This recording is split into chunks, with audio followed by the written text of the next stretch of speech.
autocrats the world over are trying to make people like investigative reporters disappear. They're trying to drive us out of business.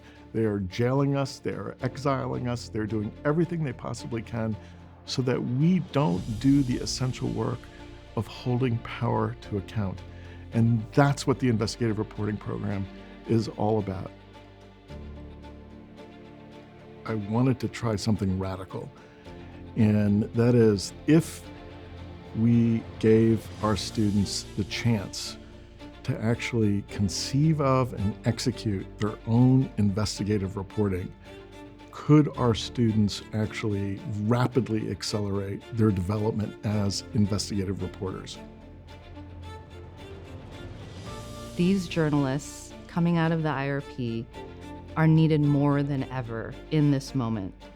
These stories have the possibility of changing policy, changing culture in important ways. And so this is not a theoretical ivory tower exercise. This is real journalism. And I think that's one of the great things about the IRP is that it's not that you're working on another professional reporter's story.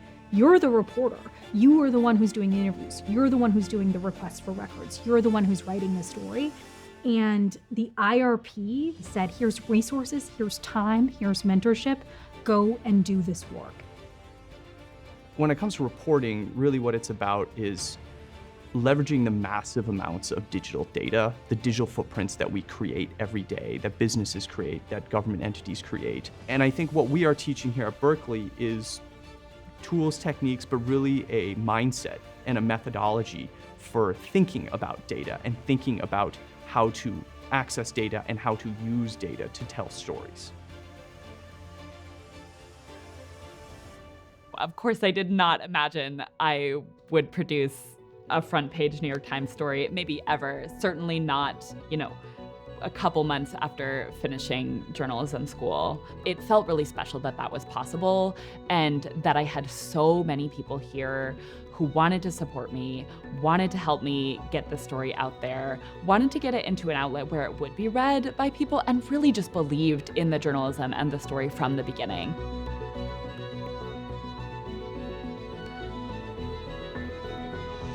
It's important that newsrooms look like the people that we are working so hard for. It is important that we bring to the table women and people of color that have different life experiences. And I think through work like the work that the investigative reporting program does, we're able to mend those relationships so that people know we are listening, we are seeing them, and we do care about them. The most special thing about the investigative reporting program and the journalism school writ large is you get an opportunity to tell a bigger story than any reporter my age would get a chance to tell, and that's so special. Places like the IRP have this opportunity to carry these stories across the finish line, carry these stories further than other outlets or publications can manage to do, and they do it while training and inspiring the next generation of reporters who will do the same.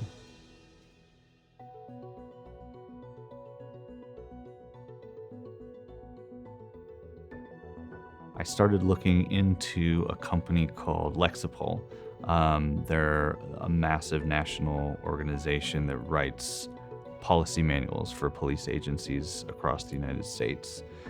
I found one of their co-founders advising police officers to withhold death notifications from family members until they had plumbed them for information about their dead loved one.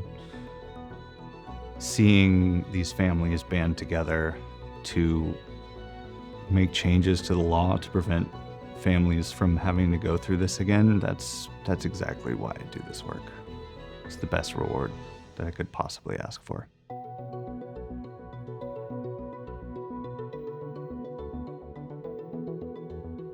Our students have won 3 Polk Awards in the last 4 years. We have demonstrated that this crazy, mad, radical experiment, it worked. It works. It can work. It can continue to work if we just stick with it.